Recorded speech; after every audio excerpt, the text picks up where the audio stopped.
Om Vishnu Padaya Krishna Krishnaya Bhutale Shrimate Bhaktisiddhanta Sarasvati Namine Shri Varsha Bhanari Devi Dayataya Kripabde Krishna Sambandha Vidyana Dayane Prabhupada Namaha Madhuryojvala Prema Adhya Shri Rupamyoga Bhakti Shri Gaura Karuna Shakti Vigrahana Vastute Namaste Gauravani Shri Murti Dina Tarine Rupanoga Viruddha Prasiddhanta Bandhahayane.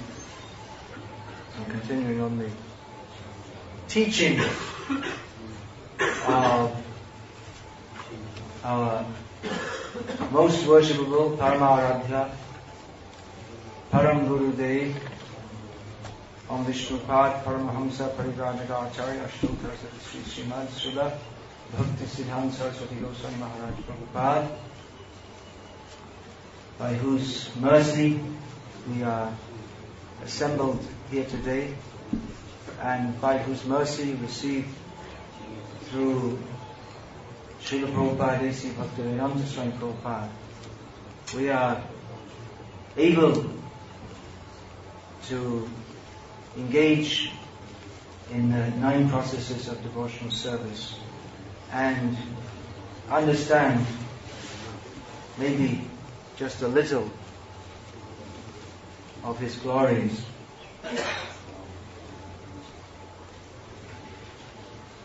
Now, his teachings, he himself said that my teachings, they're all based on one principle, one particular principle, which I'm going to read something. I've been writing a book about Srila Bhaktisiddhanta Saraswati, and I'm going to read one chapter with some parts of that with some additional commentary. It's quite a big book. It's more than 1,000 pages now. But this is only about 20 pages. But if only this 20 pages was published, that in itself would be that in itself would be a great contribution to the Vaishnava world to understand this point, which our own Srila Prabhupada used to cite his Gurudev, Guru Maharaj, Bhaktisiddhanta Saraswati Thakura, saying, he used to say that my Guru Maharaj said, don't try to see God, just try to act in a way that he will be seen by God. Have you heard that before? Well-known quote from Srila Prabhupada. So that in essence is the substance of a topic which Srila Bhaktisiddhanta Saraswati Thakur repeated again and again. Towards the end of his sojourn in this world, he was being interviewed for a biography of his that was being prepared, of which it was supposed to be in 3 parts. Only the first part came out. That was based on remembrances of some of his leading disciples. And the second part was supposed to be from transcriptions of interviews with himself, about a lot about his early life, which hadn't been seen by most of his disciples. So unfortunately, that manuscript, or that was typed out and prepared, and the book was prepared, and the first manuscript was prepared, and there's just one copy, and it was in a bag, and the bag got stolen. What a great loss to human society. Maybe by the will of Krishna that will somehow become manifest again at some point. But at present we don't have much information about his early life, just bits and pieces from things that he spoke, and some things from the writings or remembrances of Srila Bhaktivinoda Thakur, but not much detailed information. Anyway, at the time when he was taking interviews, he was talking about himself, And during the course, he was talking to the editor of the Gauriya magazine, who was the most, along with Sundarananda Vidya Vinod, his name. Those who, of course, this is a great topic. You probably most of you have never heard the name of Sundarananda Vidya Vinod, but he was a great personality in the Gauriya Mat. Later, there was much control after the passing of Bhaktisiddhanta Thakur. Much controversy surrounded him and others, but he was the editor of the Gauriya magazine, and until the emergence of Srila A.C. Bhaktivedanta Swami Prabhupada, we could say that he was the most accomplished in literary matters of all the disciples of Bhaktisiddhanta Thakur. He was the editor of the Gauriya magazine, and he himself wrote many articles, and he wrote all the articles that are based on the teachings of the lectures of Bhakti, mostly the lectures of Bhaktisiddhanta Thakur. And he also wrote many books. So him and another, Ananta Vasudeva, who was also later subject of much controversy. These two are the great, you could say, intellectual genii, among others. There are others also. Anyway, Bhaktisiddhanta Thakur was discussing with him, and at one point in these discussions, Bhaktisiddhanta Thakur said to Sundarananda Vidya Vinod, he repeatedly said, with tears showering from his eyes, that drashta and drishya, that means the seer, he who sees, and drishya, that which is the object of vision. The proper understanding of this is the basis of everything else I have to say. The seer and the seen. But how few people have actually understood this? This is called Drig Drishya Vichar. Drig means vision, and Drishya means the object of vision. So this topic, the topic of seeing, that's discussed in Bhagavad Gita, Srimad Bhagavad, Yomam Pashati Sarvatra Sarvam Chavani Pashati Tasyaham Napanashami Sachamena Panashati. In Bhagavad Gita, Lord Krishna says that he who always sees me, who sees me in everything and everything in me, to him I am never lost, and he is also never lost to me. So this is discussed in Bhagavad Gita, in the 13th chapter also, and how the Paramatma, he is the seer of all things. Sarvata Panipadam Sarvato Kshi, his eyes are everywhere. So this is discussed, but in Srimad Bhagavatam you'll find also. But Srila Bhaktisiddhanta Thakur, he stressed this point and discussed this point and clarified this point more than any other Acharya. What is the import of this? That in conditioned consciousness, one thinks of himself as the seer and the enjoyer. Everything I see is meant for my enjoyment. Ishvaraham aham bhogi. I am the controller of the universe. I am the center of the world. This is just from Bhagavad Gita. Lord Krishna is describing the demoniac mentality. I am the controller and I am the enjoyer. So we tend to think of everything we see, we think that is meant for my enjoyment.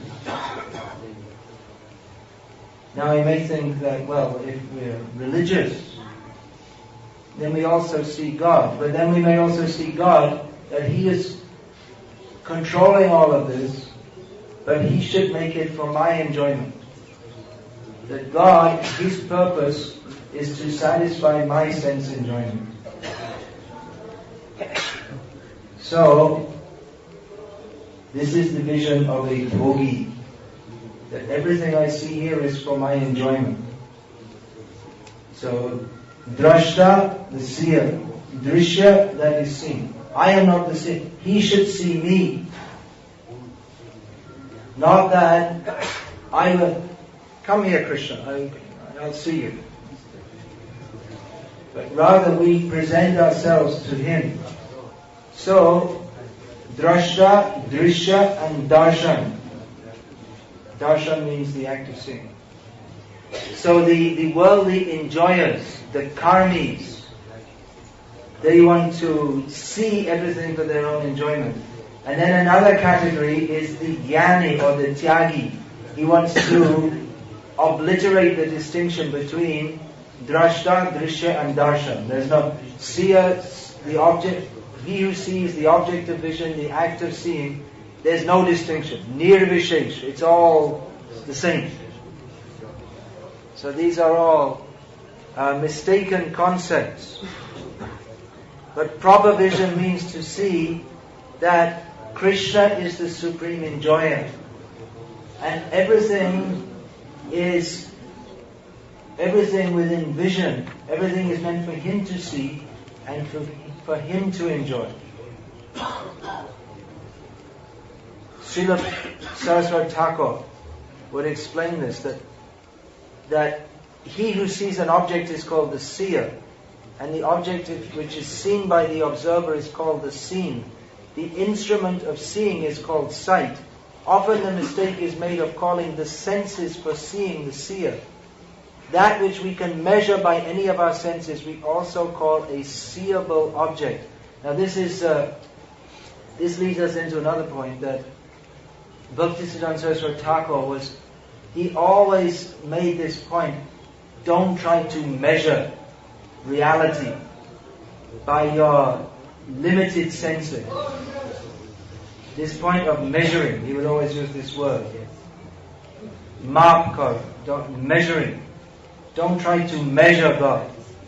If we think, I will see, I will measure, this all comes to the point of the empiric approach to reality, or this so-called scientific approach, which our own Guru Maharaj, Bhaktisiddhanta Swami Prabhupada, emphasized so much. The scientific method, the so-called scientific method, is incomplete. It is impossible to measure the Supreme Lord. We cannot, how the very big deities, we just install very big deities. How tall are they? So we can say like that. But actually it's not that the big deities are any more important than the small deities.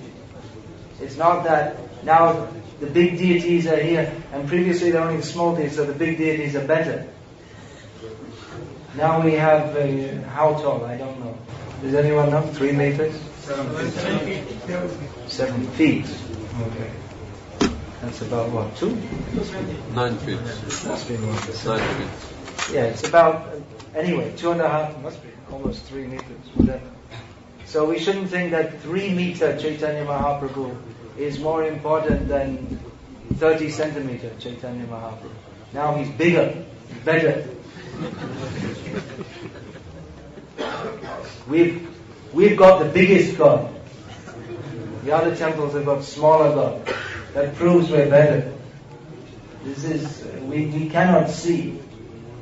That for the neophyte devotees, they will be attracted to see. There's a very big form of the Lord. But there's no difference between the big form or the small. Krishna is unlimited. He's big, he's small, he's everything. Just like this temple, the first temple that was here, you can't even see it now. It's where it's all merged into the bigger construction. It's where the diorama exhibition is and then it goes up as... Anyway, it was considerably smaller. But anyway, it's still quite big, and at that time the deities, the small deities were there of Radha Madhava and Chaitanya Mahaprabhu. These were deities that were first installed here. And they were there on the altar, and not very big. They're still there on the altar. Maybe you didn't even notice them, because they're just at the feet of very big Radha Madhava. And there's little Radha Madhava.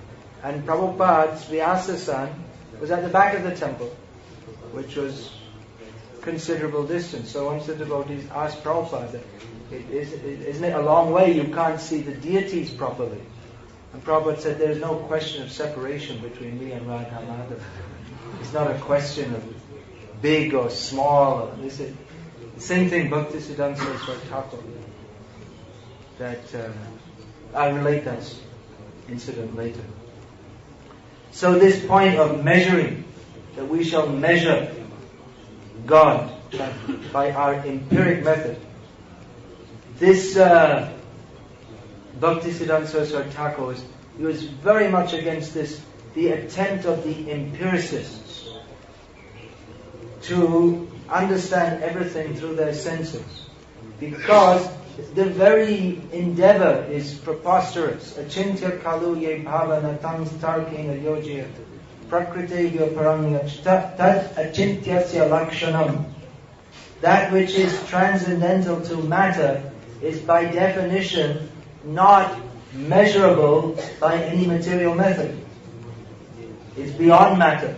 Then how shall we use matter to measure that which is transcendental, above matter? The whole endeavor is ridiculous. So, but at that time, as now, the dominant world philosophy was this of so-called rationalism and empiricism, which were actually, historically, they were opposing philosophies, but they became merged into the modern scientific, so-called scientific way of thinking. But if we consider it, the so-called rationalism is irrational. The rational idea that we shall understand everything by our intelligence, or empiricism, that everything in reality is understandable through our senses. We shall only accept as real that which we can see, touch, smell, hear, or taste. This proposition from the very beginning is irrational. Why should we think that everything in reality is axiomatically available to our sense perceptions? Why should we consider it? There may be so many things that we can't see, touch, smell, hear, or taste. As Prabhupada used to, it's all the same thing Prabhupada was teaching. We can't even see our eyelid, which is the closest thing to our eye. We can't see something in the next room. Our senses are imperfect. So why this idea that we shall understand everything through our senses is farcical and ridiculous. But the so-called intelligent people, they mock the vision of the transcendentalists who see with the eyes of love, premanjana churita bhakti vilochane samdasadaiva hridayeshu vilokayanti yang shama sundaram achintya guna swarupa govindavadi purusham tamaham vajami.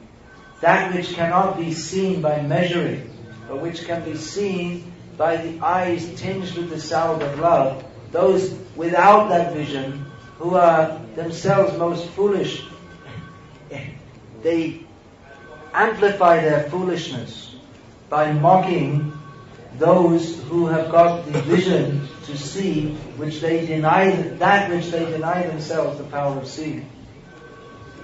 So he was very much against this empiric method of understanding reality. He was also, but on the other hand, his vision, his darshan means seeing, darshan also means philosophy. It's very interesting because in the Western world, philosophy means whatever damn nonsense you dream up in your stupid brain. That's called philosophy. You get drunk and you write something, and that's called philosophy. But darshan means to see. It doesn't mean to speculate.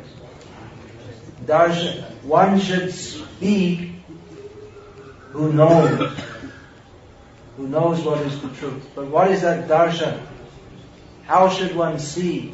One should see through Shastra, not through one's own perverted intelligence. One should see through Shastra, not only through Shastra, Guru Sadhu Shastra.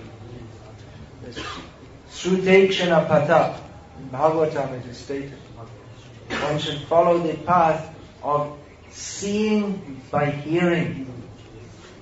So he is very, Srila Bhaktisiddhanta Saraswati Thakura is very much emphasizing that we have to see by hearing, and we have to hear from the proper source. He used to say living source. That there may be so many gurus who are officially giving initiation, and they may apparently come in some parampara, and they give in the same mantras which are received in parampara. But those mantras are dead. There's no life, because the person who is giving them is not infused with the vision of reality, the vision of reality that comes, that is imparted upon one who can actually see. One can actually see who has the vision of understanding that I am to be enjoyed. I am not the enjoyer. Atashri Krishna Namadi Nabhavagrahim Indriyai Siva Mukhe Hiji Vada Swayam. We cannot see Krishna, but He will bestow upon us the vision of Himself if we are eager to serve Him. He shows Himself to those who are eager to serve Him. It's not by some research methods that we can find Krishna. It is not by scholarship that we can understand Krishna, but only by the sincere desire to serve can we see Krishna. So there's a long section here describing this in detail. Bhaktisiddhanta Saraswati Thakur gave the example that Hiranyakashipu thought himself, I am the seer of the pillar in the hall. He didn't realize that he was to be seen by He who is everywhere, who is within the pillar also. He said that, can you show me God? He wanted to make. You can show me God? He said to Prahlad, can you show me? He considered that if you can show me, then I will ratify the existence of God. I don't believe in this. But if you can show me, then I will give a certificate. Yes, God, I have allowed you to exist. Signed Hiranyakashipu. And if you come, I'll kill you. He was thinking, I will kill you. This was his ku-buddhi, his bad ku-darshan, bad intelligence, bad way of seeing, bad way of thinking. Actually, in another place about Hiranyakashipu, and another of those Bhaktisiddhanta gems, where this concept of the seer and the seeing, it turns our whole vision around. We're looking and we're saying, I am seeing God, but we should rather think He is seeing me. So our present way of seeing and thinking, He wants to turn it around completely. That now we are bahimukh, Krishna bahimukh hoya, bhogavancha kore, nikatastha maya tare japatiya dhare. When we bahimukh means we turn our face away from Krishna.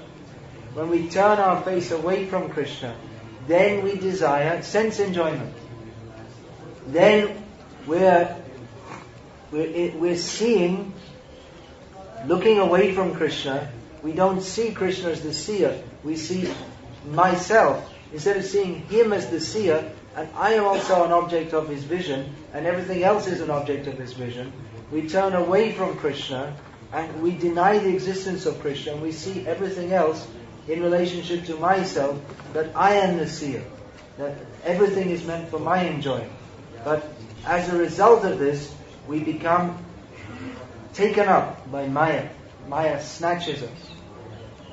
So the opposite of Bahimukh is Unmukh, which means to look towards Krishna, or Sevanmukh, Seva Unmukh, that we are looking towards Krishna, not just looking towards Him. Bahimukh means looking away. Unmukh means to turn our face towards Him. But Sevanmukh, not exact. We can see God not exactly if we desire to, not if we're just looking at Him, not if we just turn our face to Him, but if we are looking how to serve Him. It's not that we will see Him by looking at Him, but we will look for the opportunity to serve Him. Then only we can see. So about Hiranyakashipu, in another context, Srila Bhaktisiddhanta Saraswati Thakura said that Hiranyakashipu has done more to serve the cause of theism than Prahlad. Can you understand that? No, I didn't. Hiranyakashipu has done more to serve the cause of theism than has Prahlad. You can't catch it? No, I'm understanding Bhakti. You can't understand why should that be, because Prahlad is a devotee and Hiranyakashipu is a demon. Yeah. And demons, they're against theism, and devotees are theists. But he explained that Hiranyakashipu, by defying the Lord, gave the opportunity to him to demonstrate that, after all, I am God. It's not just this little boy saying some prayers to me. We need more Hiranyakashipus. Or not exactly Hiranyakashipu, but to test all the bogus avatars. We should send one Hiranyakashipu to Sai Baba. Instead of Sai Baba ripping him to pieces, he can rip Sai Baba to pieces. That means he'll do a very good job. Then we'll see who is actually, are you actually God? All these bogus avatars, we should. So because Hiranyakashipu considered that everything within the universe is meant for my enjoyment, every conditioned soul thinks like that. But he had apparently factualized it. He had apparently conquered the whole universe, and everything within the universe was within the grasp of his usability for sense gratification. He had apparently taken the position of God, at least within the vision of those who are residents of this universe. Of course, there's only one tiny little universe. But he had apparently become God. He was immortal, and he controlled everything. Everyone was subjugated to him, and he had all opportunities for sense enjoyment. So, Nrsimhadev showed that even if you attain a position of Hiranyakashipu, still you are subordinate to me. My position is much superior. You are not the enjoyer. You can never be the enjoyer. Even by such efforts as those of Hiranyakashipu, you can never be the enjoyer. It is not possible. By all endeavors, whatever you do, you can never be the enjoyer, because your constitutional position is to be the seen, not the seer. To be the enjoyed, not to be the enjoyer. Not to measure. You cannot measure God. The power of Hiranyakashipu seemed to be immeasurable. No one could conceive how powerful is he. But within seconds, Nrsimhadev ripped into pieces. And thus, Hiranyakashipu did very good service of demonstrating everything that Prahlad Maharaj had to say. But it only remained in the minds of those who are empiricists, those who like to measure everything. It only appeared to be, what Prahlad had to say only seemed to be theoretical. And what Hiranyakashipu was doing, that seemed to be real. This is real. Let's be real. Hiranyakashipu is in charge of the universe. He's controlling everything. No one can go against him. Prahlad went against him. Prahlad defied him.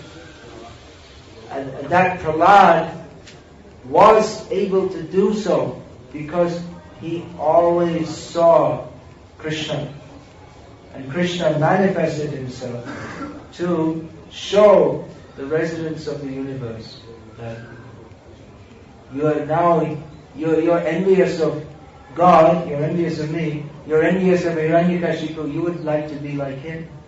But you cannot be like him, and what to speak, you cannot be like me. So better you serve me. So in this way Hiranyakashipu served the cause of theism by his great endeavor to define the Supreme Lord and to take over his position.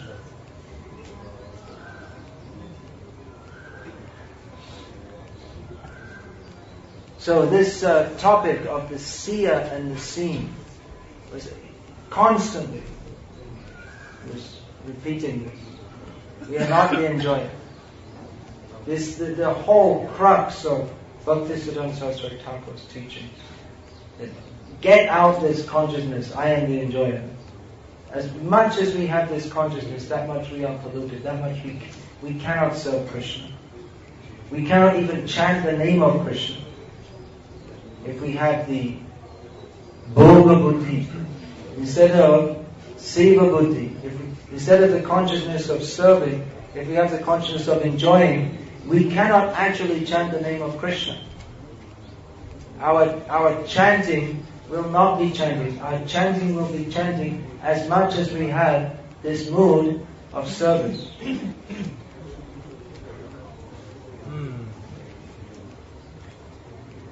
What is that? Asadhu Sange by Krishna Naam nahi hoy. Bahire Krishna Naam bote. Bahire Naam akhar bote. Tabu Naam nahi hoy. Without sadhu sangha, without hearing from devotees, one cannot chant the name of Krishna. One can repeat the syllables of the name, Nam Akshara, Krishna, but that will not be Harinam. That is not the name of Krishna. One has to have the consciousness of serving Krishna. If one chants the name of Krishna with the consciousness of enjoying Krishna or making Krishna our order supplier, this term order supplier, we've heard from Prabhupada, that was coined by Bhaktisiddhanta Saraswati Thakur. Many of these terms, as he said, I'm repeating what my Guru Maharaj has said. So if we want to make him our order supplier, then we cannot actually chant the name of Krishna. Krishna is not our servant, that he shall come running to us, that I will, yes, what do you want? Krishna, Krishna, come here. That is not the proper attitude. So one can only chant properly if he hears properly. That means that in material consciousness, we are always hearing from other sense enjoyers. Get money, work hard, have a career, get rich, enjoy this world. Don't spoil your life by becoming a devotee of Krishna. If you want to be a devotee, okay, but only when you're 99 and a half years old. First of all, you should enjoy this world, and then later, when there's nothing else to do, but then you should chant Hare Krishna. So these are all the topics that we hear from non-devotees. those who are grihavrata, those who have made a vow to live in and enjoy this material world, we are always hearing, in material association, we are always hearing from non-devotees. So unless we hear from devotees, sadhu sangha, instead of getting asat sangha, we have to get sadhu sangha. Sadhu sangha will tell us, the sadhus will tell us that everything we have heard up until now, forget it. It's all nonsense. Whatever you have learned, unlearn it. And hear from those who can actually see. Taking instruction from people who don't know is worse than taking no instruction. Just like if you ask someone how to go to such and such a place, if they point you in the wrong direction, it's better you don't get any direction. So like that, in material society, we get all wrong directions. So if we're in material consciousness, that I will, yes, I'm a very pious and religious person, I believe in God. You see, I'm a very great person. I believe in God. And God is good to me. He gives me money and so many things. So this so-called religion, which is not imbued with proper understanding of who is the enjoyer, who is to be enjoyed, that is cheating religion. All cheating. That is not actual religion. Actual religion means that in which we understand clearly who is this Supreme Personality of Godhead, who is to be served. That our senses are meant to serve His senses. Not that He is supposed to satisfy our senses. So as much as we are in the consciousness, I shall enjoy, that much we cannot understand Krishna. We cannot even chant Hare Krishna. That chanting, that will not be accepted if we're in the spirit of enjoyment. So this stress on this proper understanding, Sambandha Gyan, as the foundation of pure devotional service, this stress was, of course, that's there in all the Acharya's teachings, but Srila Bhaktisiddhanta Saraswati Thakura stressed this to his disciples, to the general public. For this reason, he was so devastatingly strong. People didn't like to come to. He was not a nice sadhu. Very nice. People go to sadhus. Oh, I'm feeling so much distressed. I have so much trouble. I'll go to the sadhu and he will say Shanti, Shanti, Shanti. Give some blessing. Don't worry. God will bless you. Or he'll sing some sweet bhajan. Oh, how nice. Now I feel some relief. Now I have enough strength to go back and enjoy the material world again. This kind of thinking. But rather the sadhu, he will speak the truth. The truth is that we are all rascals.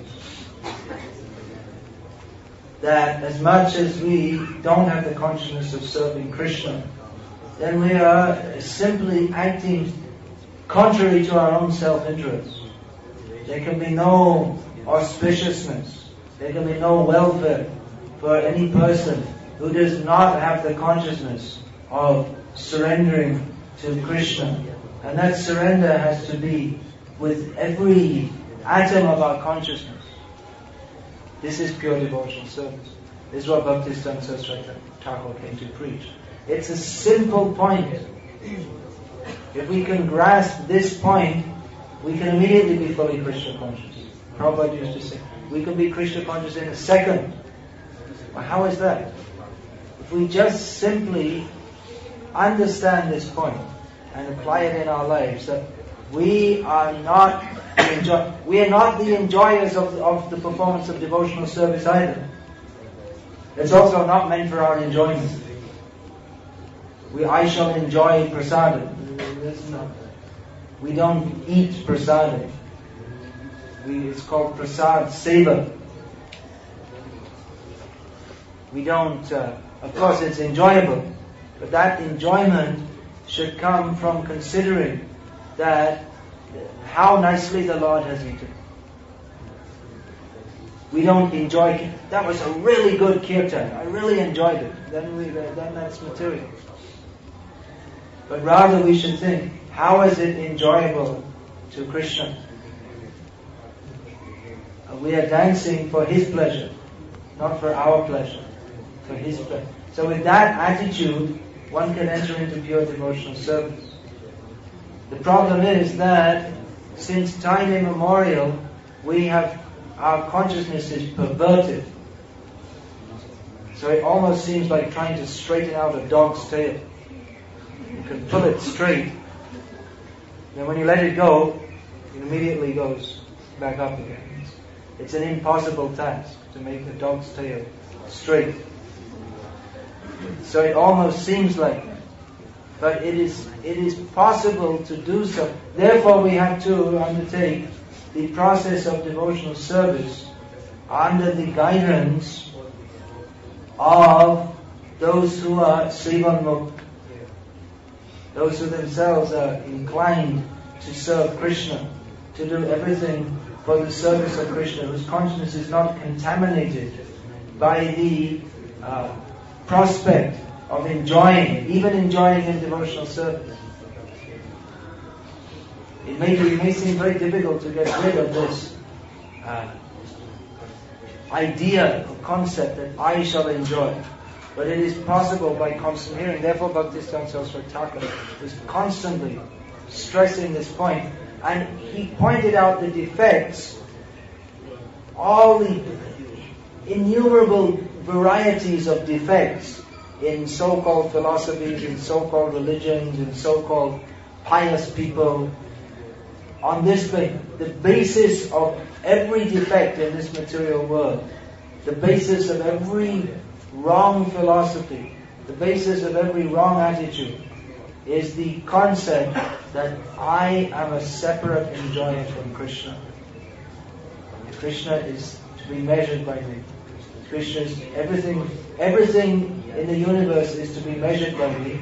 Even the deity, even the Lord is to be seen by me. So it may seem a little difficult to grasp this, but we can just grasp this point that our consciousness turns round, and then we can understand who is Krishna. Then we can understand who is Bhaktisiddhanta Saraswati Thakur. We can't understand him either with our materially contaminated way of thinking. We'll think, why is he so strong? Why is he so harsh? Doesn't seem to be very kind.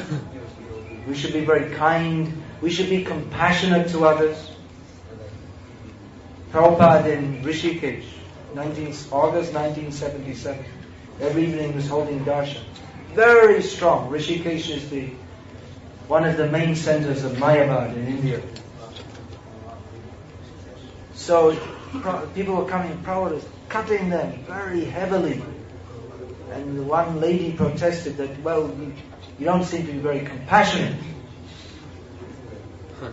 It's because they're saying that to a sadhu. The sadhu, his characteristic is very characteristic, is that he's supposed to be compassionate. So she was like saying, well, you're not even a sadhu. You're not compassionate. Prabhupada said, your compassion is like blowing on boils. One has to take the knife and cut them. This is compassion.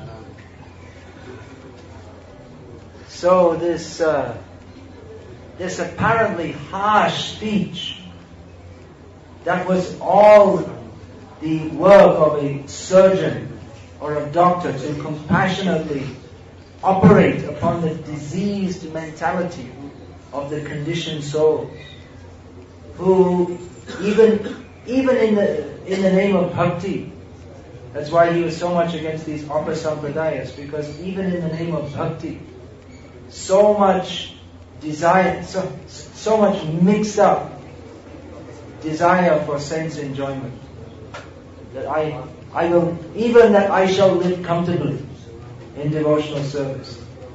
He was very much against his mats. He said, we're not establishing these mats like the Thakura.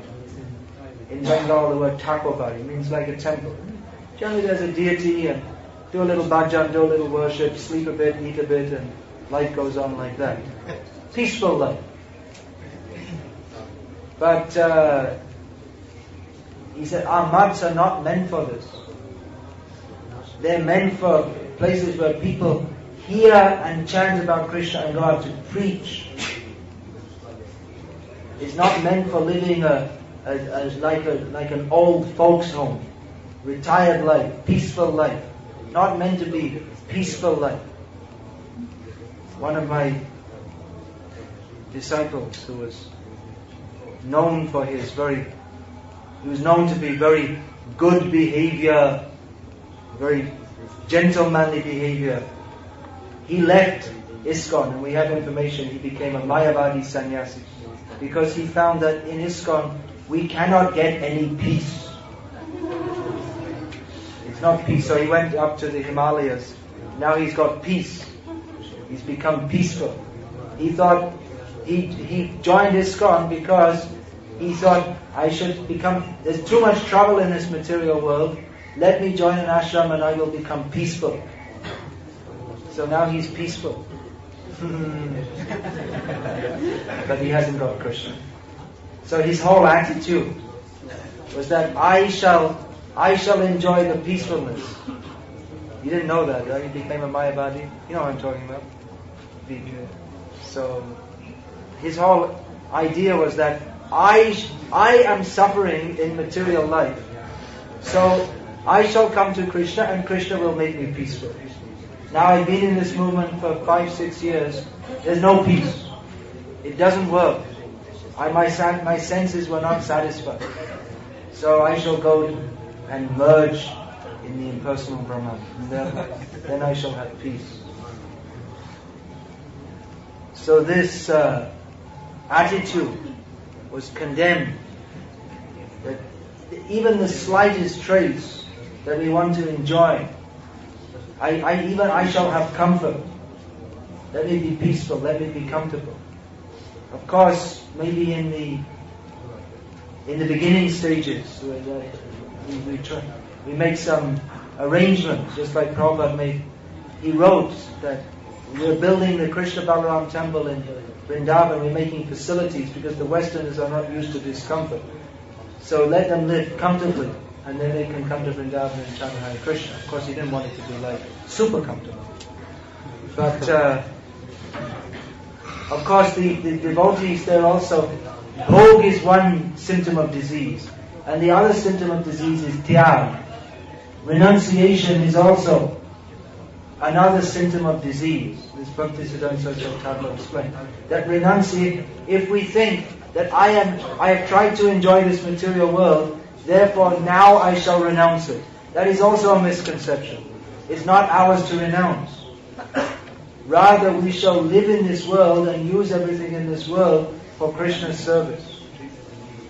This anasaktasya vishayam yataham upayunjataha nirbandha Krishna sambandha yuktam vairagya muchyate. This verse was a key verse in Bhaktisiddhanta Saraswati Thakur's mission. He wrote this on the logo, the symbol of the Gauriya mission, this verse. Without being attached to the sense objects, we should live in this world and use everything in the service of Krishna.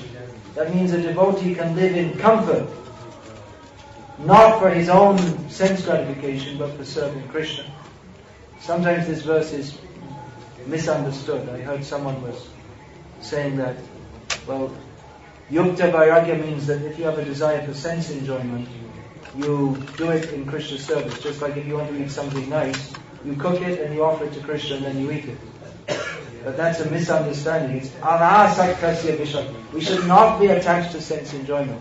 Not that we are attached to sense enjoyment and we do what we like for Krishna. That's karma yoga at best. That's not Shuddha Bhakti. So this idea that we shall do whatever I like, and that's Yukta Vairagya. That is a misunderstanding which is apparently being propagated in some of our... I was told this was being taught in the Bhakti Shastri course. So we should understand these points clearly. So,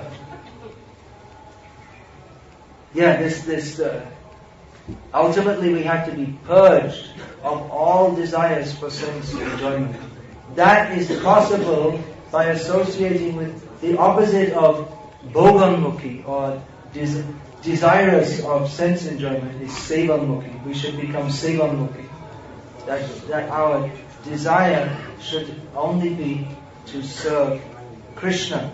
Now, because we have this disease of wanting to enjoy this material world, we're imbued with that since time immemorial. Therefore, we have to associate with and hear repeatedly that we are not the enjoyer, we are to be enjoyed by Krishna. So Bhaktisiddhanta Saraswati Thakura was making this point repeatedly. Sometimes you wonder, why are they saying the same thing over and over again? Why is that?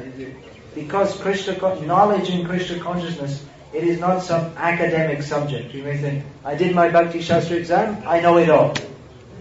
Now I know Bhagavad Gita. I studied. You see, I got first prize in Bhakti Shastra exam.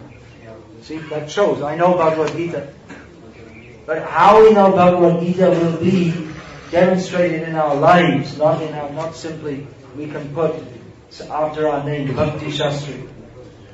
That doesn't necessarily mean that we know. Of course, we're not against promoting. Please study these books, but study not in the consciousness that I will eat it, I will devour it. Just like we read a book. I have read all of Shakespeare's works. I am expert in understanding. I know Shakespeare. I know it. But even in study, it's completely opposite attitude to that as a materialist. Just like Bhaktisiddhanta Saraswati Thakura was, you cannot understand God simply by scholarship. So then you may think, then we don't have to study. We won't study Bhagavad Gita, we won't study Srimad Bhagavatam, we won't study anything. We'll just chant Hare Krishna, don't need his scholarship.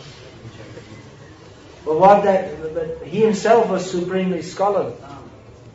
So what does this mean? That doesn't mean that we give up scholarship, but we give up the attitude of the mundane scholar who thinks that I shall study a subject and then it becomes my property. I understand it. It is something that I've read this, I've remembered it, and now I can go on to something else. Leave that behind. But rather, we study Shastra in a mood of prayer, that Krishna, please imbue me with understanding. And also understanding that Shastra is not some limited topic, that now I read it, I understood it. It's not limited. It's unlimited. How this half verse, how much can we understand? There's no limit to understanding, because there's no limit to how much we can surrender to Krishna. So this can be heard and meditated upon again and again, and particularly because we're not surrendered to Krishna. Therefore we have to hear it again and again. Because our tendency is we hear, yes, very good, and then immediately our consciousness, we hear, we get our consciousness put in the right position, and then we stop hearing, and then again we go back to the old position. Yes, it's very good. We should surrender to Krishna. I'm not the enjoyer. That's right. Walk out the door. Seeing, hearing, touching, tasting, smelling. What is there for my senses to enjoy? Immediately, all the senses. Yes, I'm here to serve you. How may I serve you? How may I pull you to hell? Please come. So, repeated hearing. Therefore, yesterday I was quoting that Bhaktisiddhanta Saraswati Thakura was saying that we should go on hearing constantly. Even if you say, my son is about to die, let him die. Go on hearing Harikatha. Don't stop. So repeated hearing is necessary. We cannot actually chant Hare Krishna unless we hear from sadhus. Otherwise that chanting will be another form of sense gratification, just like this cassette they're playing here. It's this, I don't know, but I don't know exactly what it is, but the professional singers, their singing is for sense gratification. Even if they're singing Hare Krishna, they're doing it, and those who come to, oh, he's singing so nicely. Oh, I enjoy it so much.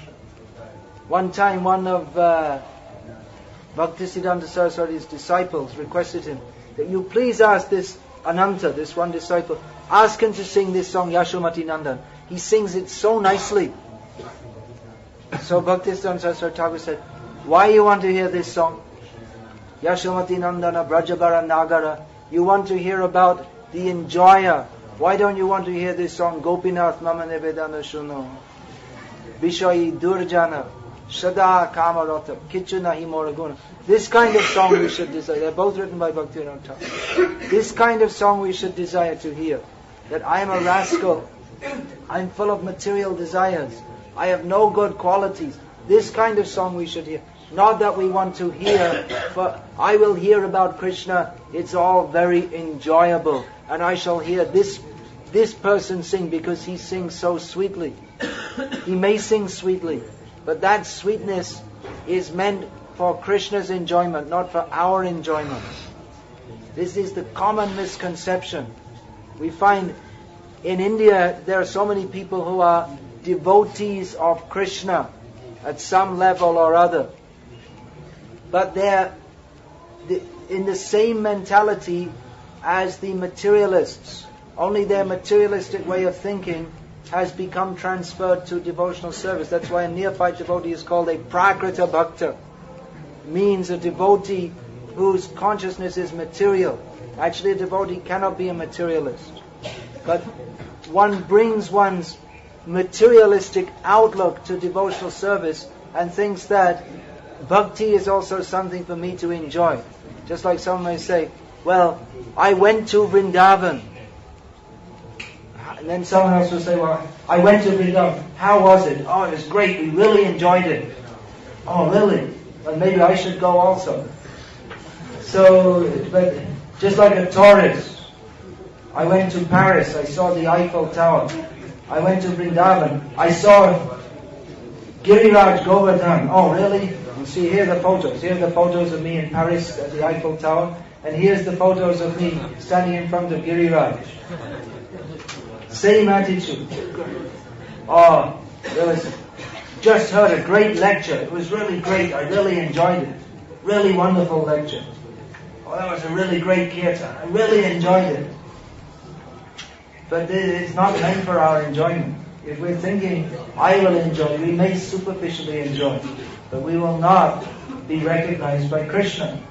So even in bhakti, this attitude, I shall enjoy, unless we repeatedly hear from those who understand that everything is meant to be for the enjoyment of Krishna, then we will not actually enter into the genuine realm of devotional service. We'll always remain a neophyte devotee.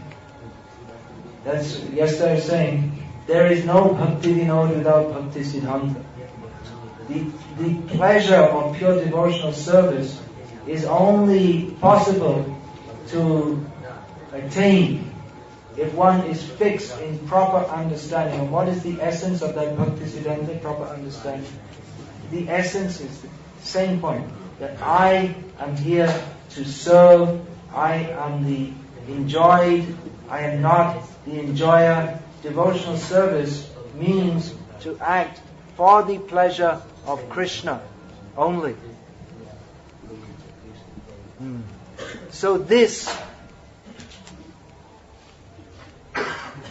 was Bhaktisiddhanta Saraswati Thakur's test.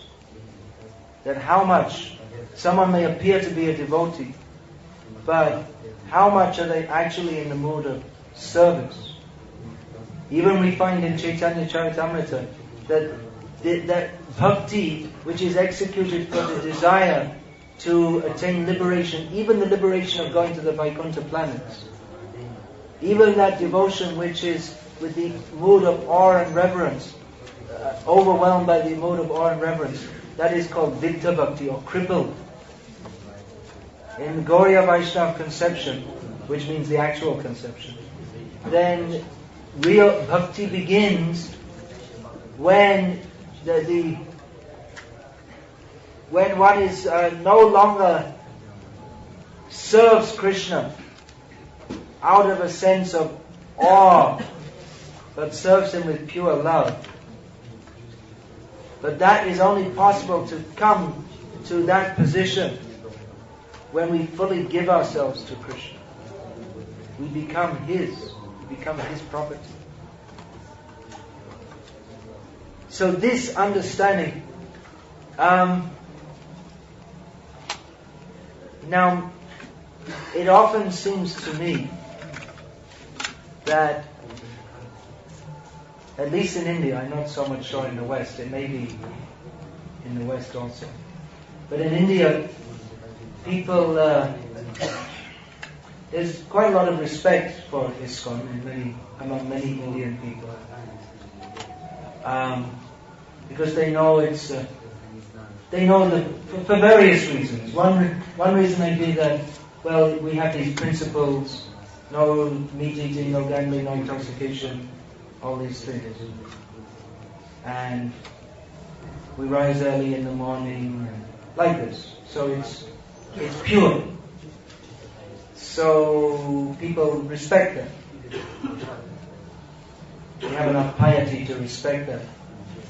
But we shouldn't think that ISKCON or the Gauriya Math at that time, or at this time also for that matter, we shouldn't think that it's the distinguishing trait of this movement is that we are no meat eating, no gambling, no intoxication. That it's a very moral movement.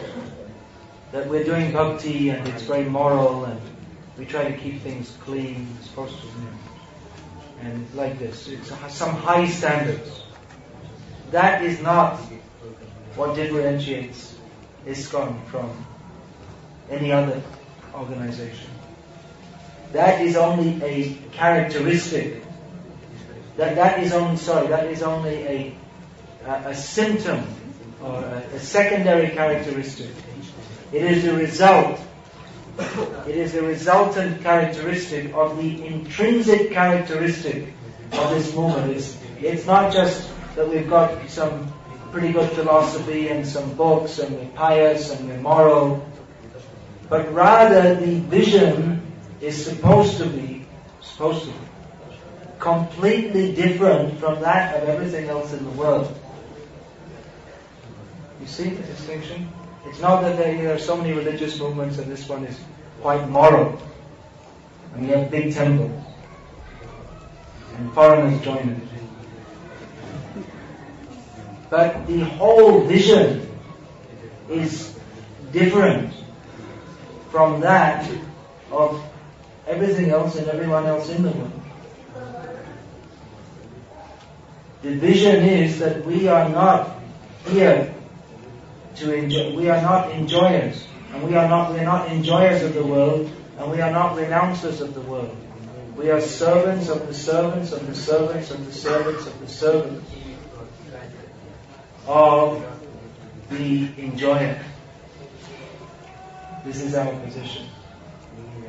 So without that constant inculcation of this point, then ISKCON will become just a pious movement, or maybe not very pious, because without stressing this point repeatedly, then we can't even, how are we going to maintain our moral standard?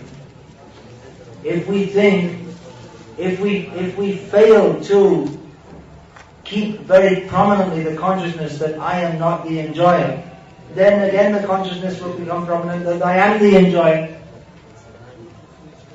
And because most of us don't come from a very pious background, then enjoyment will become for us all those activities which we take a vow at initiation not to do.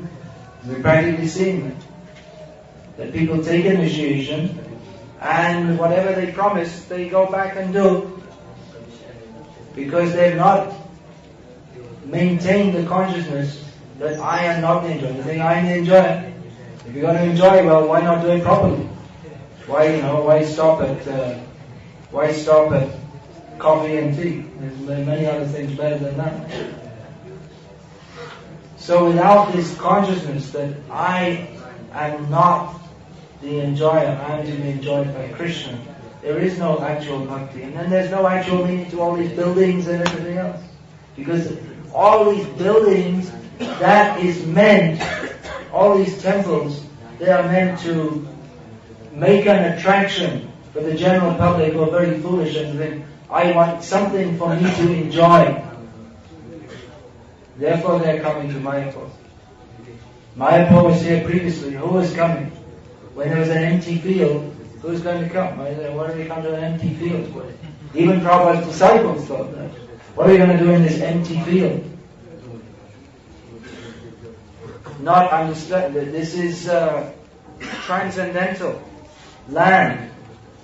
This is the spiritual world. We say non-different from the spiritual world. We can just say it is the spiritual world. But we can't see that. And people in general can't see that. So we build big buildings and have big deities. Now they're very special deities, big deities. We don't have small deities, big deities, and we think big deities, very special. We shall go and see. People are coming to see. But when they come, we should instruct them, you cannot see. You take this book. You read that, then you can see. You listen to the lecture, then you can begin to see. Otherwise we cannot actually see. We can see by hearing. Bhaktisiddhanta Saraswati Thakura used to speak of morphology and ontology. Morphology is a term used in medical science. Morpha means the body, the form. Logi, from the Greek, it means the study of, science of. So that's a branch of medicine. I guess that's akin to anatomy, is it? Spray myself with some poison. Okay. Thank you. Sorry. So, and ontology means an essence. What is the essence? So Bhaktisiddhanta Saraswati Thakura explained that the big show, he used to stage these diorama exhibitions, build big temples, and he himself would dress very gorgeously for public meetings, very nice coat and leather shoes, and drive in a car, which is forbidden actually in Shastra for sadhus. They're not supposed to go on any conveyance. They're supposed to go, the sannyasis, barefooted, no conveyance. So he did all these things just to impress the public. Oh, this is something very respectable. Big marble temple. Yes, I am a gentleman. I shall go. It is a place fitting for me. He made nice rooms, let the educated, respectable people come, and himself dressed in nice coat. Oh yes, very good, very nice. They can relate to that. Then they come and then you smash them.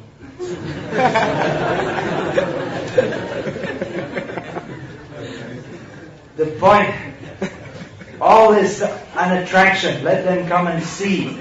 Because they can see the form. They're attracted to the outward form. But the buildings in themselves, of course, the temple is non-different from Balaram, Ananta. But if we see it as a place of my enjoyment, then it becomes to us just like Maya.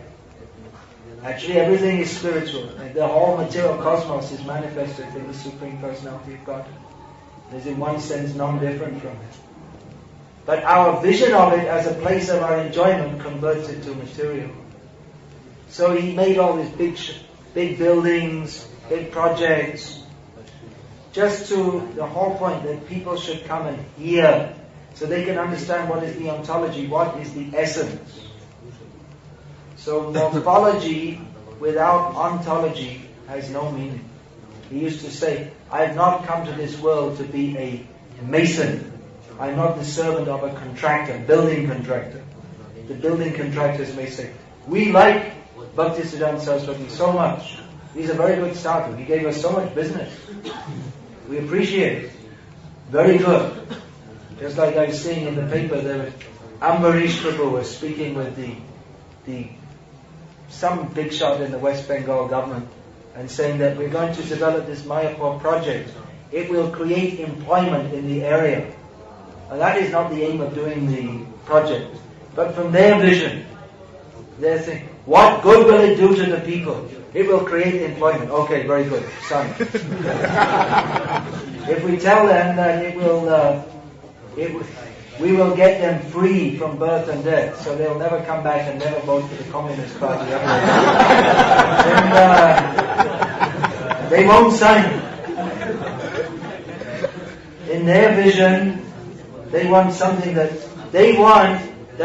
ISKCON will develop the project and they'll see what the Communist Party is doing for you. They will take the credit. So they can get voted. And again, in the name of communism, exploit the people in various ways. So, this morphology and ontology, the hearing is essential. Otherwise, we will take the temple as a place of our sense enjoyment. Everything. The facilities these are arranged. There is arrangement in the temples for eating, for sleeping, for showering, for living. So all these arrangements are there so that people who want to serve Krishna can come and do so. They don't have to spend all their time making arrangements by earning some money, and then they only have maybe half an hour a week to do some service to Krishna. But all these arrangements are made so that people don't have to worry about where I'll get money so I can eat, sleep, and live. But everything is arranged there so that we can serve Krishna. But then, if we think, oh, this is a very good place, I'm struggling in this material world, and I'm hardly getting enough money, but if I go and join ISKCON, you see I get nice food, and nice living arrangements, and people respect me as a sadhu, at least in India. So better join ISKCON. Even when I was saying on the Padayatra, someone was telling me they're doing Padayatra in Maharashtra, and I was saying, well, you can make many devotees doing that, and he said, yes, every night we announce after the program, come and join us. We will take care of all your food and clothing expenses. That's not what we tell them. That you come and join us and then we'll look after you, all your material needs. Come and join to serve Krishna. Otherwise you'll get a gang of materialistic people who they told me, I'm going to get food and clothing.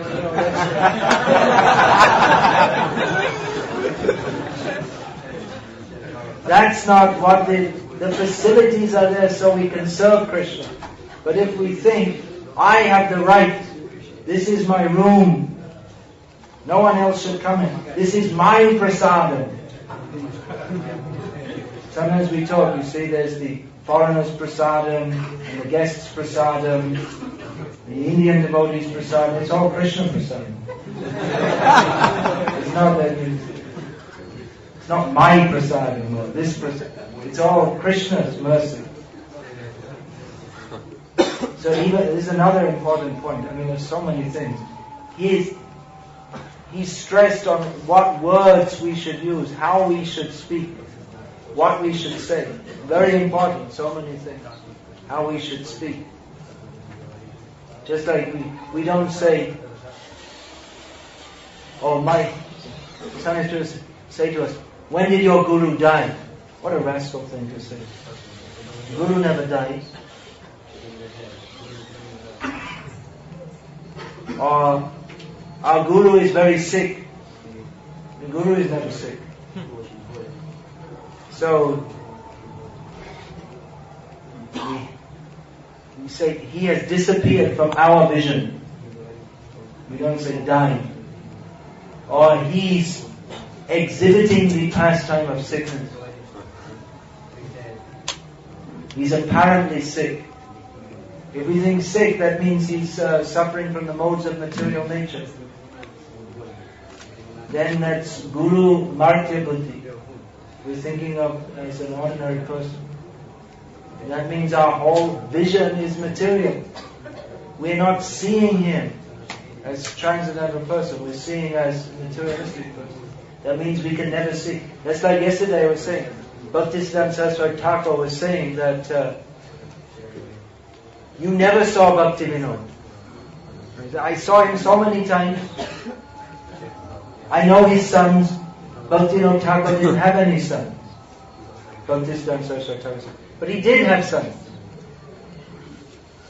Bhaktisiddhanta Saraswati Thakur himself was a son of Bhakti Vinod Thakur, and he said he never had any sons.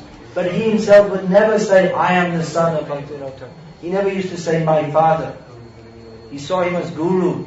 Not that there was any worldly relationship. He didn't have sons in the way that ordinary materialistic people have sons. He didn't produce children in the way that materialistic people, they unite with their wives and have sons. He was not a person of this material world. To think that he is a magistrate who and later on he became Krishna, or he was a teacher and later on he became Krishna conscious.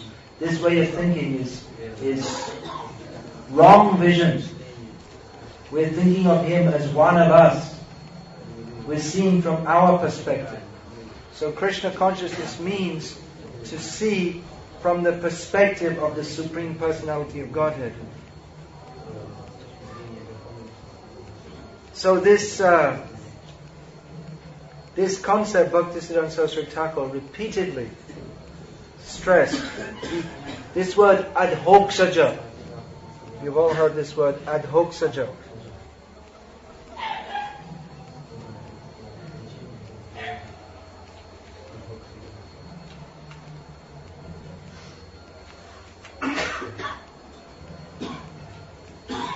The idea that which is not perceivable by mundane vision. So this word, he would say, this is very important. He said, whenever you see this word, you should make a mark, underline it. It's a very, very important word. We should understand who is Krishna, not understandable by the material sense. Therefore, the only possible way to understand it is by the transcendental senses. Therefore, the senses have to be purified. Rishikena Rishikesha Sevanam Bhakti Ruchyate. These important verses. That by service, by engaging our senses in the service of the master of the senses, that is bhakti. So many people would come to Bhaktisiddhanta Saraswati Thakur with the hope that he will show me God. Can you show me God? He's a great sadhu. Can you show me God? But Bhaktisiddhanta Saraswati Thakur, he would not even accept such a question. He would not even begin to answer it. There was one wealthy man who came to see him and said, I have to ask you something in private. I said, I have to ask you, so then. Okay. So he said very honestly, have you seen God? And Bhaktisiddhanta Saraswati Thakur said that he wouldn't answer the question.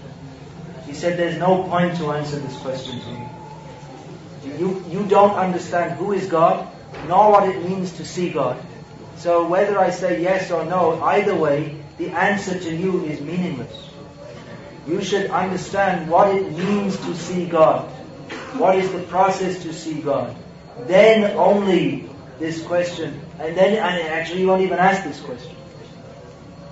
The very question reveals your lack of knowledge. The very question means that you cannot see God.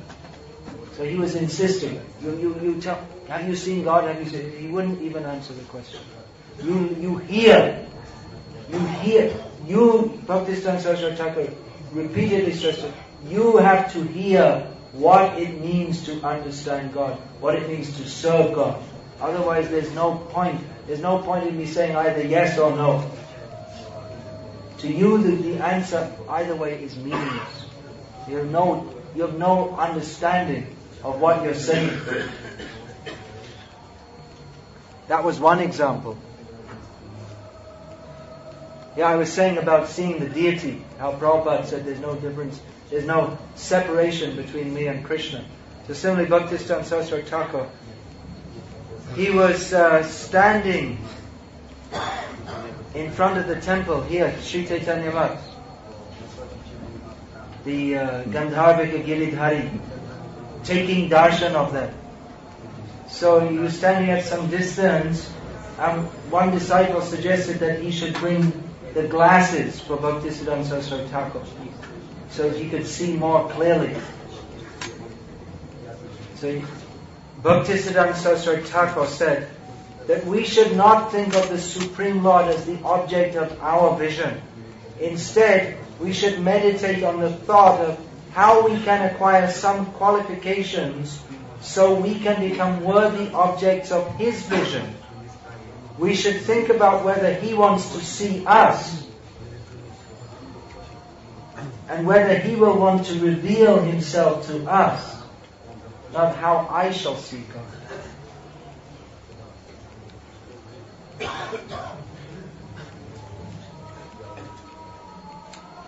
Just like Chaitanya Mahaprabhu, Bhaktisiddhanta Saraswati Thakur used to take darshan of Jagannath in Puri from behind the Garuda Stamba. It means from the very back of the temple. Generally people like to go up at the front. He would go at the back. He said, we will stand behind our Guru, Garuda. Jagannath will look at Garuda because Garuda is his devotee. Then he will also cast his glance upon us, seeing us in the position, taking the position subordinate to Garuda. Then he will be pleased to see us. Once he explained to his disciples that Jagannath is not drishya. He is not the object of our vision, but he is drashta. He is the seer. Only when the jiva is fully free from the concept of himself being the drashta, and when he is fully situated in the understanding of himself as the drishya of Jagannath and to be enjoyed by him, then only can the jiva remain sevanmukh. Only when we understand I am the object of enjoyment by him, then we can become sevanmukh. Then we can have the consciousness of being his servant.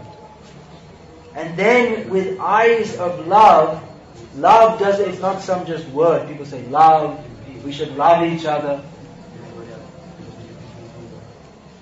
But love, it's not a vague term. In modern New Age parlance, love, compassion, they're all just vague terms. But in Bhaktisiddhanta Saraswati Thakur's parlance, nothing was vague. Love doesn't mean just some good feeling that I love everybody. It's easy to say I love everybody. But love actually means, love is possible.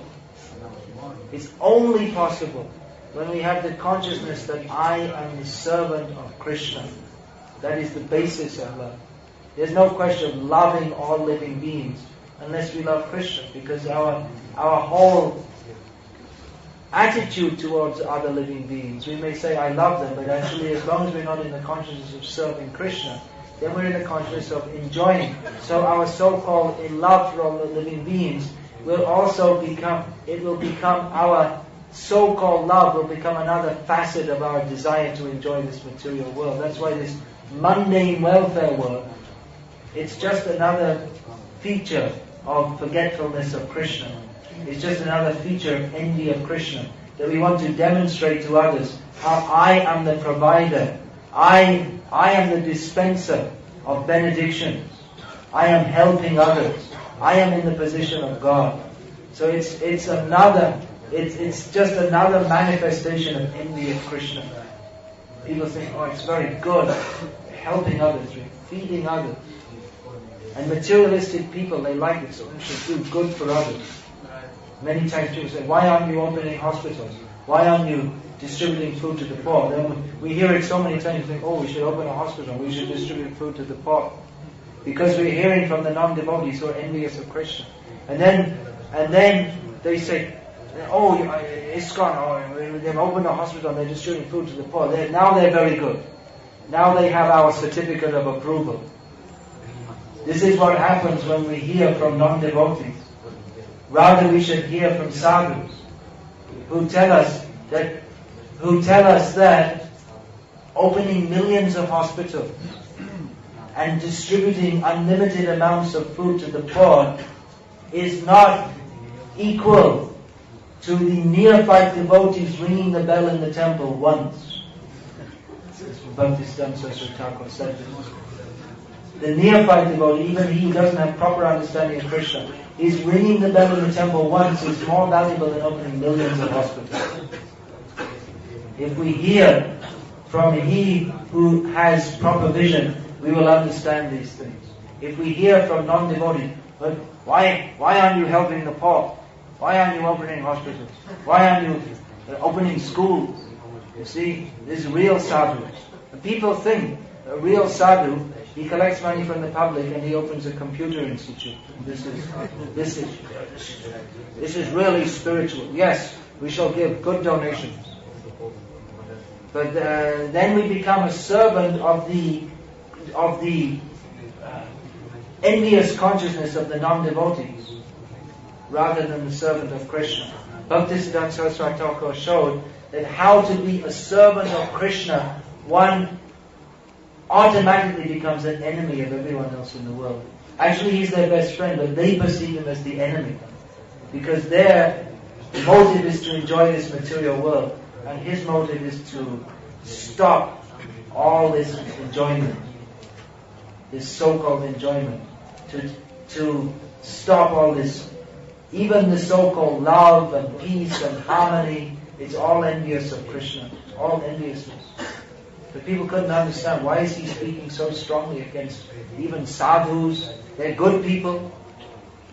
No, they're not good, unless they have the attitude of surrender to Krishna.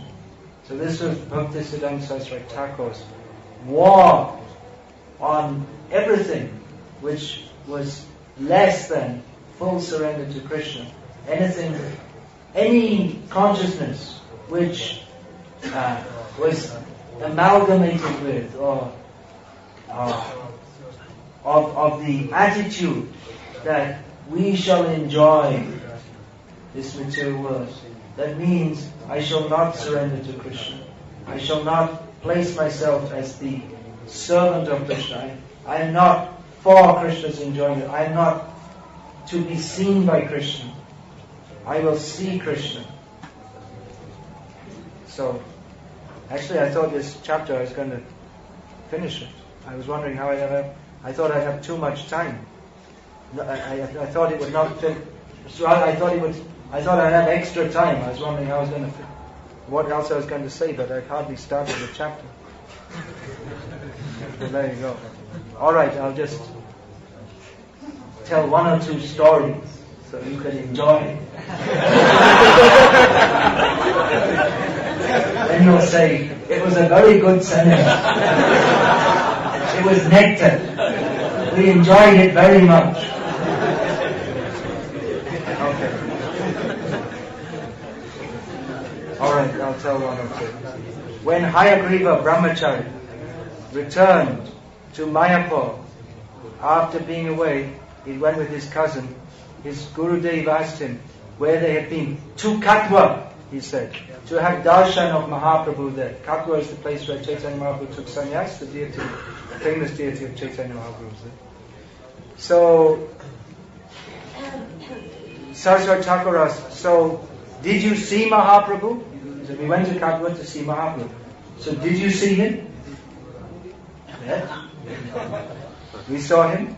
He was surprised. Why is he asking this question? We went to Katwa to have darshan. Obviously, we had darshan. We came back.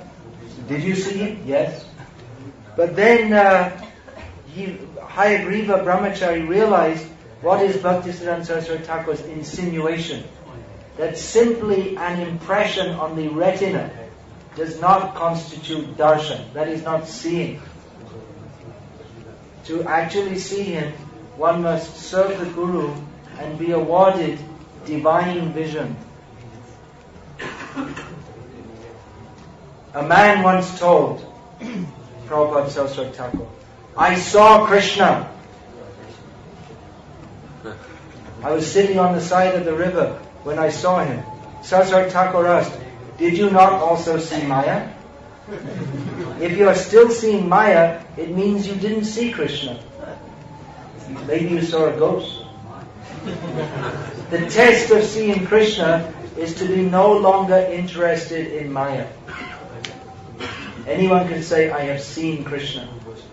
But the test will be that we are no longer, if we're actually sevam mukh, if we're looking towards Krishna with a view to serve Him, then we will no longer look towards Maya. That is the test. Anyone can say, I have seen Krishna.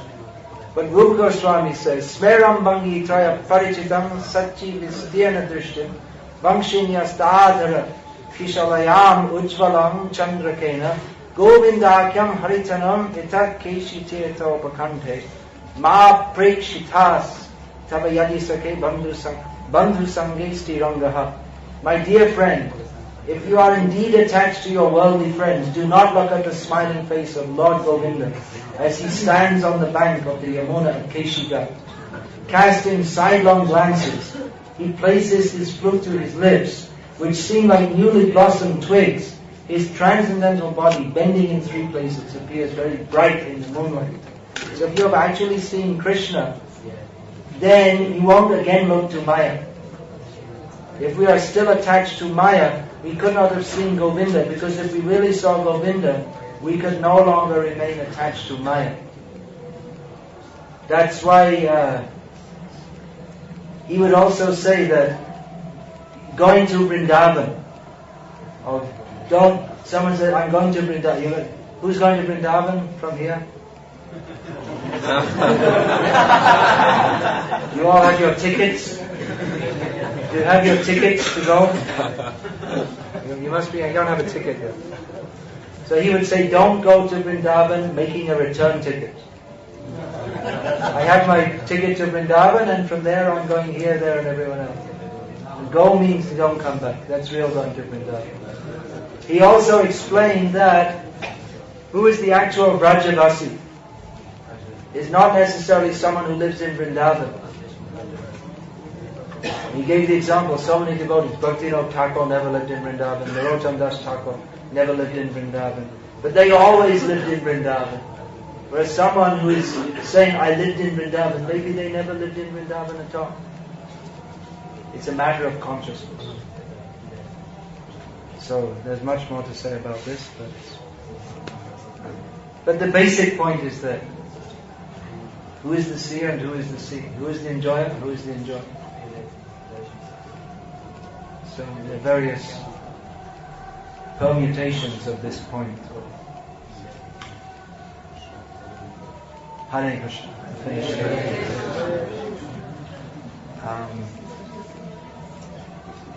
Ananda Hari here. Can I just see you?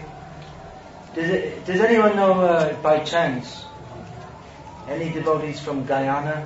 Apparently there are 4 devotees from Guyana here. Did anyone see them? You know them? Could you ask them to see me? You'll have to tell them how to see me. I'd have to give them a lecture.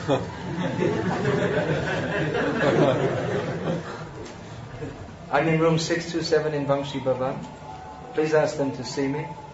Or, okay, you can do that. Alright, that's it. Finished for today. For those of you who don't know and may be interested, I've written a few books, which I'm also trying to sell. They're on sale here. And there are some CDs of my lectures also, which are available here. So, Hare Krishna. Srila Bhaktisiddhanta Saraswati Thakura Swami Maharaj Prabhupada ki jai. His Divine Grace Srila A.C. Bhaktivedanta Swami Prabhupada ki jai. Hare Krishna. Hare Krishna.